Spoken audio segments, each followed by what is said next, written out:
Continuamos con nuestro curso de la norma 022 de la Secretaría de Trabajo y Previsión Social 2015, donde estamos hablando de la electricidad estática en los centros de trabajo, las condiciones de seguridad que se deben implementar.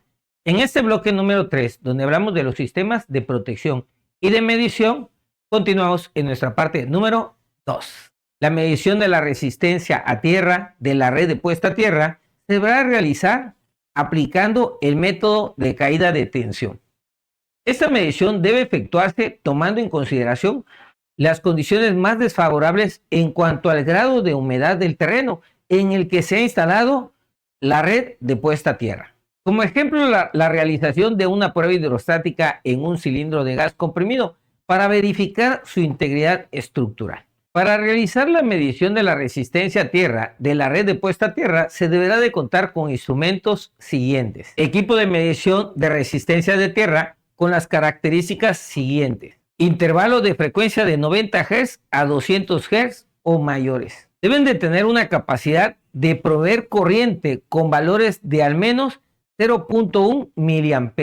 Accesorios provistos por el fabricante del equipo de medición siguientes: el acero inoxidable, acero con recubrimiento de cobre o acero galvanizado. En caso de no contar con accesorios para el equipo de medición, utilizar cable o cordón aislado de cobre de forro apropiado a las condiciones de uso, con una designación de uso más común de 2.08 milímetros al cuadrado, lo que equivale a 14 en su calibre del cable de corriente, o 1.307 milímetros al cuadrado, lo que equivale a 16 en calibre del cable de corriente, con accesorios en sus extremos para la correcta conexión del equipo, así como los electrodos auxiliares con una longitud mínima de 50 centímetros y un diámetro mínimo de 13 milímetros de alguno de los materiales.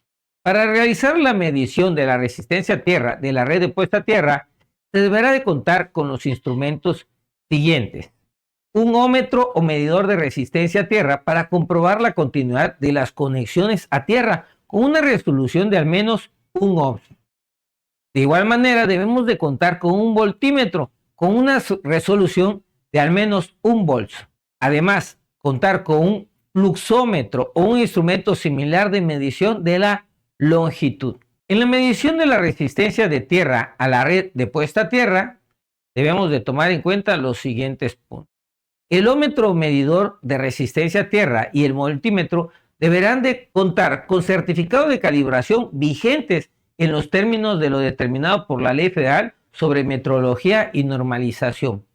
La medición de la resistencia a tierra de la red de puesta a tierra se deberá de realizar conforme a los siguientes: verificar que el electrodo de prueba que corresponde a la red de puesta a tierra esté desconectado de la red de puesta a tierra, considerando los siguientes puntos: realizar la desconexión de puesta a tierra con los equipos eléctricos aún estando desenergizados. De igual forma, efectuar la medición de la resistencia de tierra desconectando cada electrodo de forma individual cuando ésta se realice en condiciones de operación normal, a fin de no desproteger a los trabajadores. Ajustar a cero la aguja del instrumento de medición analógico o verificar que la fuente de poder del equipo digital tenga suficiente energía para realizar el conjunto de mediciones.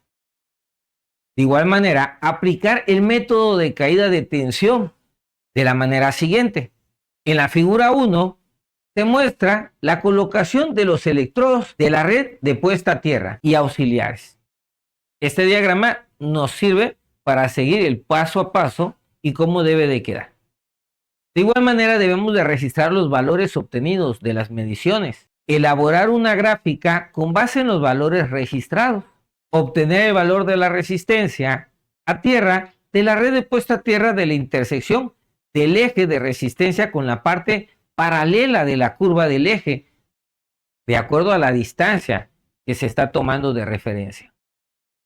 Repetir también las mediciones alejando el electrodo, que podemos identificarlo como electrodo C2, del electrodo C1, cuando la curva obtenida no presente un tramo paralelo, hasta obtener valores paralelos del eje de la distancia. Debemos de verificar que los valores de la resistencia a tierra de la red de puesta a tierra que se obtengan en esta prueba sean menores o iguales a 10 ohms para los electrodos del sistema de pararrayos y o tener un valor menor o igual a 25 ohms para las resistencias a tierra de la red de puesta a tierra.